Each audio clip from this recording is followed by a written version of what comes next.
was a card released called Purify. And if you want the backstory, Purify is... I could probably actually go over it. If he doesn't go over it, I'll pause it and I'll go ahead and I'll mention what he's not mentioning. But I'm sure he'll go over it, so let's see. Greetings. I've been scouring the internet the last couple of days, reading all the responses to the reveal of all the remaining cards for One Night in Cares. I've read a lot of great points, and I wanted to talk about those a little bit today. So, to give some backstory, we recently revealed, like I said, all the cards, and one of them was the new Priest card, Purify. There you go. And I've heard three major sources of feedback on this card. The first is, this card seems really bad. Why would you make a card this bad? The second is, Priest is the worst it's ever been right now. Why would you make such a bad card for Priest right now? And the third thing I've heard is related to Arena Balance, specifically about Purify. So I wanted to talk about all three of those things. And the first is why we would make a card this bad. It's no secret this card is not powerful. It wasn't intended to be powerful. We have lots of reasons why we make cards, and it's not every one of those reasons is that to position it as a tier 1 deck. Sometimes we want to allow players to make crazy decks, and some players actually like winning with bad cards. If that's not you, that's fine. We try and make competitive. So, I'm going to interject right here. If you don't read anything from Mark Rosewater, who is actually, he's pretty much the face of Magic the Gathering. If you don't know what Magic the Gathering is, please, dear God, go look it up. In terms of collectible card games, it is the alpha and the omega. It started CCGs as you know them today, and when it disappears, CCGs will probably be dead as you know them today. So, he wrote an article a long time back called it's like the 3 types of players. There's a special word for it. I can't think of it right now. It's pretty late. But anyway, the 3 names that he allocates these are Jimmy. Is it Jimmy? Timmy and Spike, I think. Timmy. I don't think Jimmy's right. I think I'm getting that one wrong. Anyway, what he's referring to when people want to win with weird things. So, Timmy's in it for the experience, if I remember right. He's in it to just have fun with his friends. He just wants to play, and he doesn't really care about winning. He's like, oh, damn, I lost. That was an awesome game. Good job. Ha, ha, ha. You know, that's a Timmy. When it comes to Jimmy wants to win in cool ways. It doesn't so much matter if he wins or not, or how often he wins. It matters that he won his way. So what he's referring to is some people like to make bad decks. Those are the Jimmy type. Let me put this in the other window. I'm gonna double check my names just in case you want to go look for it. Timmy, Johnny, and Spike. I'm sorry. It'd be better with Jimmy, but I guess you don't want it to sound completely similar. So it's Timmy, Johnny, and Spike. So yeah, Timmy wants to, play, and he wants to have fun with his friends. I think that's where it is. Let me double check here real quick. Let me get a shorthand here. So, psychographic profile, that's the word. Here you go. I'll pull this up. If you ever want to, MTG Salvation Wiki's pretty good for this kind of stuff. So, Timmy, tendency to use big creatures and cast big spells, large exciting plays motivate them. Timmy's most associated with playing for fun. So they don't care if they win or not. They want to have fun. They want to, it's like how Mark Rosewater here said it. Timmy wants to experience something. They want to see something like, I windmill slam my giant creature that I spent all game trying to play, and I blow you out with it. So, that's one type. That's more kind of on the, most people refer to it as the quote-unquote casual. But in terms of, you can see the subgroups right here. Power gamers, social gamers, diversity gamers. They enjoy trying something different because they like constant exploration. In terms of being like a game designer, I tend to fall into diversity gamer a lot, where I just want to try stuff, and then I try to put a different hat on and see what I can do with that. So adrenaline gamers are like people that, they like to mix the bag up for fun. So if you like to play a lot of coin flipping cards, if you like to play a lot of random stuff, then you'd probably be put in as a Timmy because you want to experience something chaotic, basically. A Johnny person is the person who likes to do complex and creative decks. They have something to prove. They wanna express like how stylish they can be with their win, if you know what I mean. So this is the guy that, honestly, in terms of like the Johnny psychographic profile, that's probably where you got things like what was it, like Exhaust Druid or whatever, weird things like that. When a weird deck comes along, it probably started in the Johnny category. And Johnnies tend to play combo decks, which, you know, like the old Miracle Rogue would be about as close as you'll get to a combo deck when it comes to the Hearthstone. So that's probably about the closest you're going to get to something like that. So they really don't care if they lose 9 out of 10, as long as the 10th one is that they won it in their own way. And then finally you have that last one, which is Spike. Spike is the person who just, I play to win, I play the most efficiently as I can. You can call them, you know, analysts, nuts and bolts players. You know, they try to, nuts and bolts players are people who focus on the core of the game and to make sure that they are playing the most efficient way possible. If you're a nuts and bolts player, you're probably much better at Arena than you are at Constructed, because you are much better at leveraging the system than any other players. You can spot what a bad card is a lot more quickly. You know which cards have synergy. You know when to go all in on a play style and when not to, that kind of stuff. Innovators, you know, that's the people that go and look through all the cards and they go, oh, this one is pretty bad, this one's really good, this deck's going to be the centerpiece of this upcoming deck, and then, you know, they want to make that big next thing. As you can see, their dream is to spawn the next dominant deck.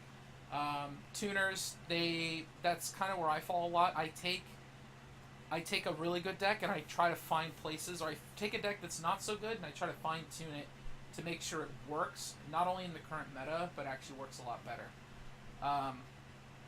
And then, yeah, analysts, so I kind of fall in this right here. I don't so much like playing, I'd rather do deck building. I like analyzing the meta and figuring out what people are going to play, and then once I figure that out, I play whatever is best suited to that to beat them, even if the deck sucks. Case in point, I went to a PTQ, it's Pro Tour qualifier, and there's this really annoying deck in the format, it's called Turbo Fog. And all this deck does is make sure creatures cannot deal damage, ever, and it forces your opponent to draw their deck out. Now, in Magic the Gathering, for those who haven't played it, once you draw your deck out, you just lose. There is no exhaust, take 1, take 2, take 3. You just lose on the spot. So the goal is to make the opponent lose the first game by deck out, or there is one way to kill them, or you go to time, and then you tie the whole match. So one game can take 20-30 minutes. Now the weakness of this deck is, if there's a spell-centric deck, it's kind of screwed. Like, it very much has no answer to it. The good thing is that when I decided to play this deck, everyone was playing green. And green is the, I have big creatures, womp womp, I'm gonna run you over. Like, that kind of stuff. So it's, I guess you say it's kind of like a paladin deck, but like, imagine a paladin deck with like no spells. So a lot of people are playing an elf deck where they got hundreds of elves on the board, and then just attacked you for like 5 bajillion damage. But they couldn't, because they couldn't deal damage. So in that regard, you know, I went in having the best deck in the environment, and I got so many people asking me to scoop to them. Like, just like, please scoop to me, you know, I don't like playing against this deck, this is boring. And, well, you should have expected it, you know? But anyway, back to this. So these are the 3 types, and that's kind of what he's referring to is this type right here. He's referring to the Johnny, the guy who wants to win on his own terms. So anyway, I'll let it go. Cards to shake up the metagame, but okay, yeah. He's also referring to the fact that when you design a card, do not go in designing. Well, you look at the whole set. You do not go in going, every one of these is going to be tier 1, because at the top of the hill, there's only room for so many cards. Now, granted, Hearthstone has 9 classes. Kind of pulling that right off the top of my head. I really hope I'm right, or else I just sound completely stupid. I'm not going to bother counting in my head right now. thank God they have that deviation, because it actually gives you more room at the top of the hill when it comes to top tier cards. So you have top tier spell, top tier creature that's in class. That gives you even more deviation, because that's where it's divided, is within the class that you chose. So even though Rogue might have a super good card, it's completely different from a card that's super good in Paladin, meaning that they don't share the same design space simply on merit of being parts of different classes.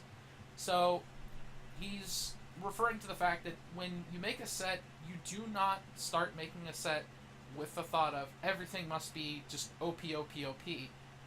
If you do that, your game will die within, I'm gonna give you a year. 3 to 4 sets, and you're done. That's it. Alright. Continuing on. That's not the only type of cards that we make. So, for example, in Blackrock Mountain, we made Emperor Thorgerson. We also made Majordomo Executus. I think Executus has been the source of a lot of fun in Hearthstone. Johnny. So we actually play-tested Purify a lot internally. We have a big playtest group that spans a lot of people across the company. And Purify, specifically Silence Priest decks, got a lot of feedback that it was really fun. It may not be competitive or powerful, but it felt like a new Priest archetype that players were enjoying playing with. And we actually tried several versions of Purify. We tried Silence any minion, but we had recently pulled back on the power level of Silence, and we're kind of trying to see what the game feels like without a lot of Silence running around right now. We also tried a 1-mana version, but a lot of our playtesters started playing the card just to run a 1-mana draw card in their deck to filter through their deck quickly to get to some kind of combo. We felt like the risk there long term for Priest, just to make this non-competitive fun deck viable for people to play with, wasn't worth that risk. So we decided to make it 2-mana. This deck, I think, if you don't care about win rate, but it's exciting to you to think about purifying an Ancient Watcher or Barnesing out Deathwing and then silencing it into 12-12, I think you might actually enjoy this deck. And if not, that's fine. You're just not that type of player. Another thing that I've heard about Purify is, why now? Priest is bad right now. This is an opportunity to make Priest great. I think that's super fair criticism. I think we really misread the community sentiment going into the reveal, and so there was kind of a spotlight on the Priest cards as we were revealing them, and Purify is absolutely the wrong card for that environment. I think if knowing what we know, I think we would have put a different card in there, given that environment. So I think we messed that up. I do think Purify is good for the game to have in a set, but maybe it would have been better in a set full of splashy, exciting, powerful Priest cards. I still have hope for Priest. I think there are some tools in Karazhan. I would like to see Dragon Priest. I hope that we hit high enough with that. But if not, we're going to continue to push Priest in future sets. We really want the game to be Priest to be decided as good or bad depending on what the metagame is doing, and not necessarily based on widely varying degrees of card quality between different expansions. I think the dream is that every class has multiple archetypes at a 50% win rate. But the reality is that the system is very complex, and it's, depending on what the meta is doing, often decks will come in above or below that.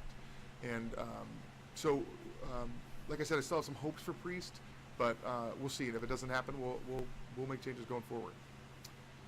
The last comment that I've heard a lot about is arena balance, and Priest is one of the worst in the arena, and Purify is not doing them any favors there. We've been talking about arena balance a lot because I feel like often we've made choices that hurt arena balance that we've done for other reasons, and we don't like necessarily making those types of choices. So we're working on a system that lets us determine how often cards show up in the arena that is unrelated to rarity. I think that will help us long term, but it's going to take some time, and I don't think the amount of time it's going to take is appropriate given kind of the state we're at right So we're going to make a change immediately using one of the tools we do have, which is that we're going to make Purify not show up in the arena. I don't think that's going to solve arena balance, but it is a slight change that I think helps move things in the right direction as we work on something more significant and long term. So those are the three things I've heard most. I've heard other comments, and I'm excited to talk more about that stuff with you guys online. I really love the Hearthstone community. We really share a lot of passion for this game. Here we work on Hearthstone all day, and then we go home and play more Hearthstone. It's like a privilege to get to come to work and make the game better that we love playing ourselves. We're going to disagree sometimes on decisions we make, and we're going to make mistakes too, but hopefully we can learn together and make the game better over time. I'm really excited for One Night in Carousel. I can't wait to hear what you guys think about it after getting your hands on it. Just a couple of days. I'm super excited about it. And I'll see you guys online.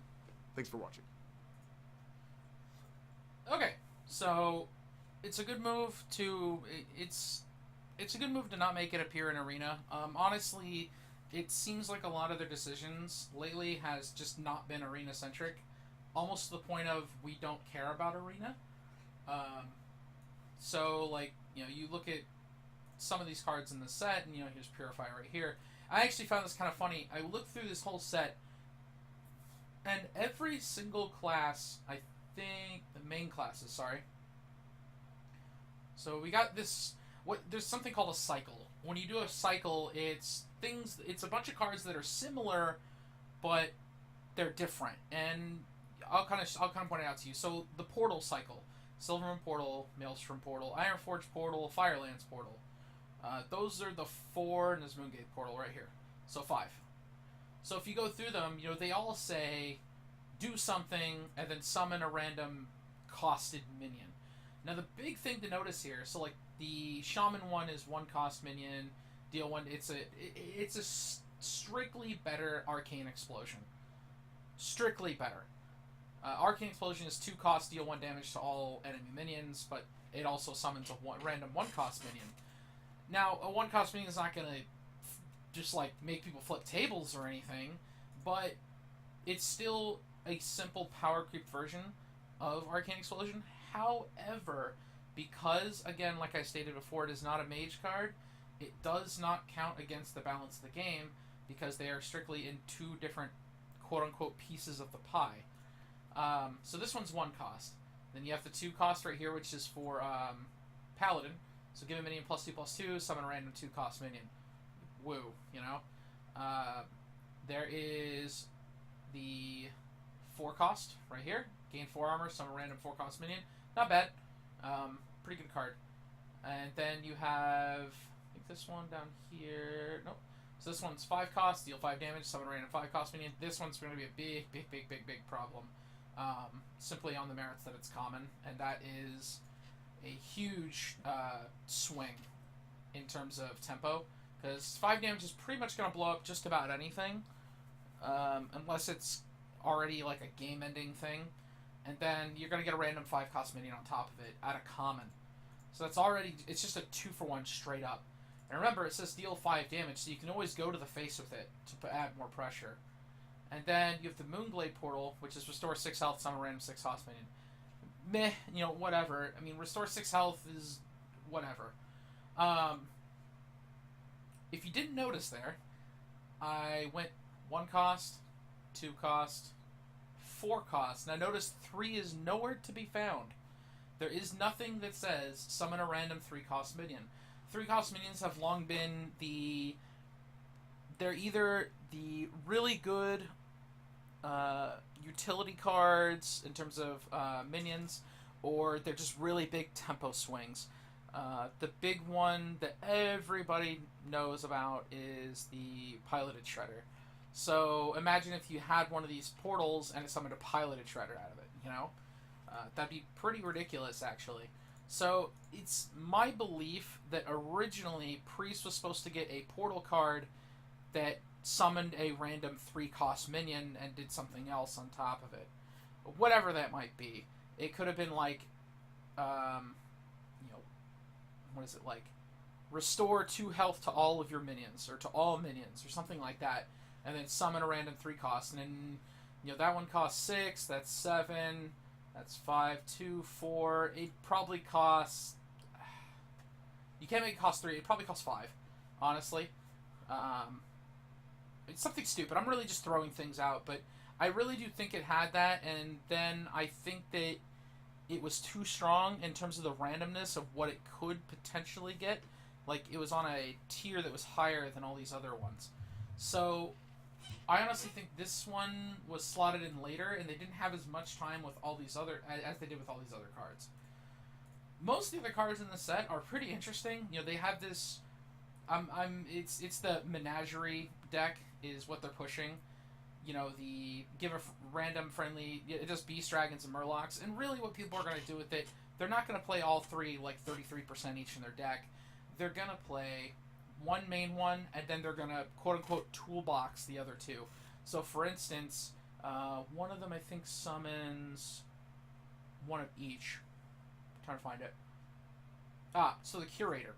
So there very well might be a Curator deck that comes out, because it's a 4/6 for 7, and you battle cry, draw Beast Dragon and Murloc. So you play Curator, and you're playing a dragon deck. So you don't really give a crap what dragon you get. So let's say you're playing dragon paladin, so Dragonin, and you get whatever dragon. It doesn't matter. It's probably good. And then for Beast, you put something that's got good utility on it. And then Murloc, you put like Murloc Knight. The one with Inspire, get another Murloc. Just one copy. So then, even if you drew it, you don't care, because at the very least, the Curator's going to replace itself with another dragon from your deck. The dream is to play 33% across. That's the Johnny dream. I want to play a deck that's exactly a Menagerie deck. But in reality, most people in Hearthstone are considered spikes. They want to play the best deck that they can. They'll go look it up online and they'll play it.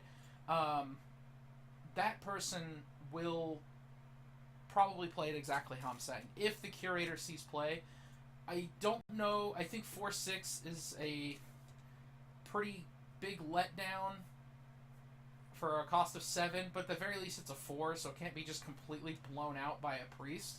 And at the very least it has taunt, and it affects the battle cry, so they can't really get rid of it or anything. You're already going to draw it by that point. In terms of the beast that you'll draw, you got me. I'm sure here in the comments somebody suggested something. Stampede and Kodo. Okay, yeah, I'll get on that. Cold Light Oracle, no one cares. I mean, King Mukula wouldn't be that bad, but it's kind of awful. Yeah, the more I think about this card, the more I like it. I really like it the more and more I think about it. I mean, you can even play it in Druid, and then you can play this Menagerie Warden. I'm pretty sure the Menagerie cards are supposed to go in a Druid deck. But, anyway, yeah, choose a friendly beast, summon a copy of it. This card is really strong, in my opinion. This might actually make or break Beast Druid. A 6 cost 5/5, choose a friendly beast, summon a copy of it. Anyway, I just want to kind of go off on a tangent there, because I saw that he posted that video, and I really wanted to go over it. I really wanted to watch it pretty bad. So,